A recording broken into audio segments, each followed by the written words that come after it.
Hello everyone, आज चाहिँ हामी काठमाडौँदेखि खोटाङसम्मको यात्रामा छौँ र आज चाहिँ मैले खासै भिडियो गर्न पाइनँ। यो चाहिँ जयराम घाटको है, मेरो थोरै मैले भिडियो गर्न पाएको छु। बच्चाहरूसँग अलिक गाह्रो हुन्छ, सो मैले भिडियो गर्न पाइनँ। आज हाम्रो गाउँमा चाहिँ माछा झिक्न लागेको टिप्पाले।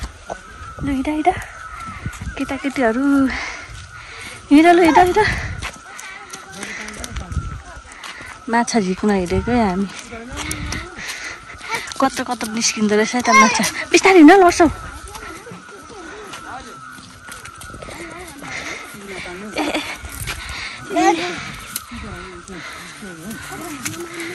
बिस्तारो हाम्रो ड्रागन फ्रुटहरू टिप्पाले रोप्नु भएको। टिप्पा यहाँ पनि फलेको थियो ड्रागन फ्रुट है।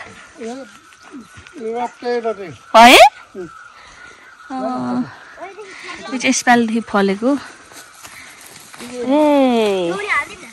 ए लु उठ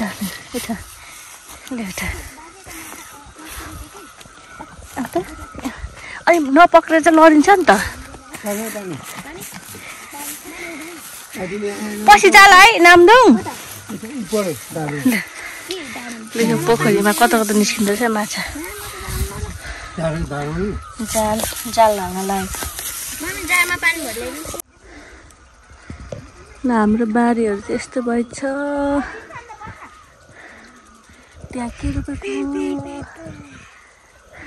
ड्रागन फ्रुटहरू यस्तो। यहाँ माथि पनि हाम्रो घरमा टन्नै रोपेको छ है। यस्तो चाहिँ टिप्पाले जाल हाल्न लाग्नु भयो। टिप्पा जाल हान्दा आउँछ र?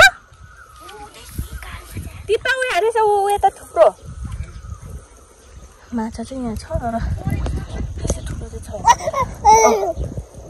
है। बाजेले जाल हाल्नु लाग्यो है। अब त्यहाँ पछि जानु होला है। वेट सकेर फेरि उयो बिचमा छ क्या टिप्पा। ए हाल्नु त।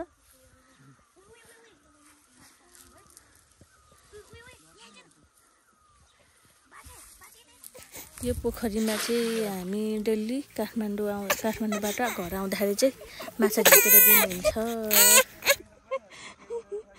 आयो क्या होइन माछा। खासै आएन जस्तो छ है। आएन क्या नि।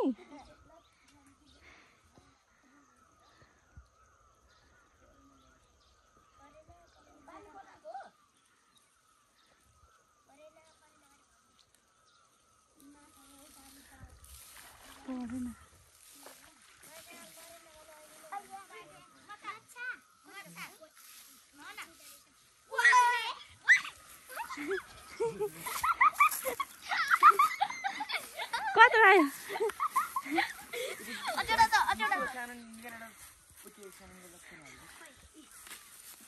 सानो आएछ। त्यो मसिनो बच्चाहरू चाहिँ हालिदियो है। 60 केजीको माछा छ। 7 केजी थियो कि पहिला। 7 केजी। आमा कति मम्मी? 7 केजी गरे। अब हेर्नु न त्यहाँ।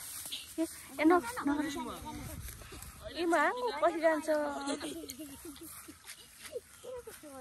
भाइले त के लागेको छ हेर त।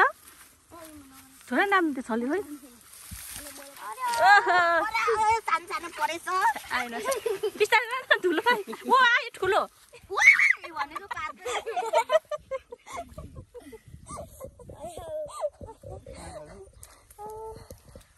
नामदुङ आत्तिको।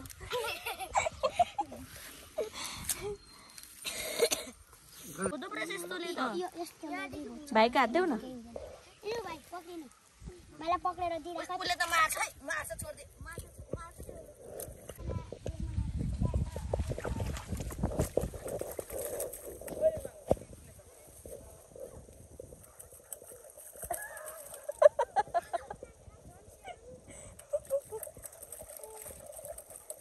पर्यो कति खालको यहाँ? ल कुन ओइ कि जस्तो हो? अलिक ठुलो, अलिक सानो।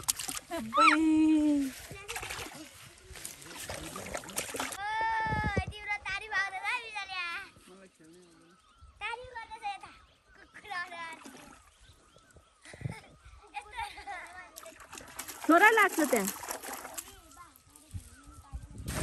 ओहो खतरा लाग्यो अहिले चाहिँ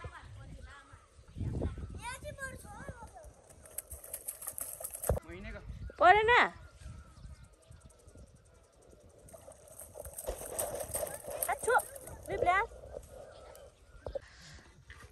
यो चाहिँ माछा है हाम्रो माछा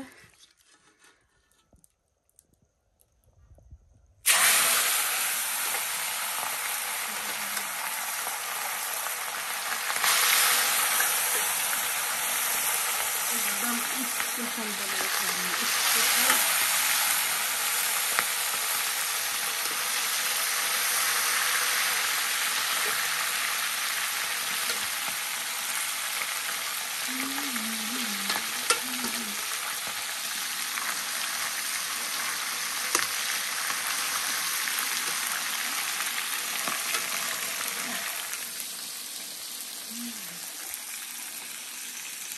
आगोमा एकैछिनमा हुन्छ ग्यासमा जस्तो हुँदैन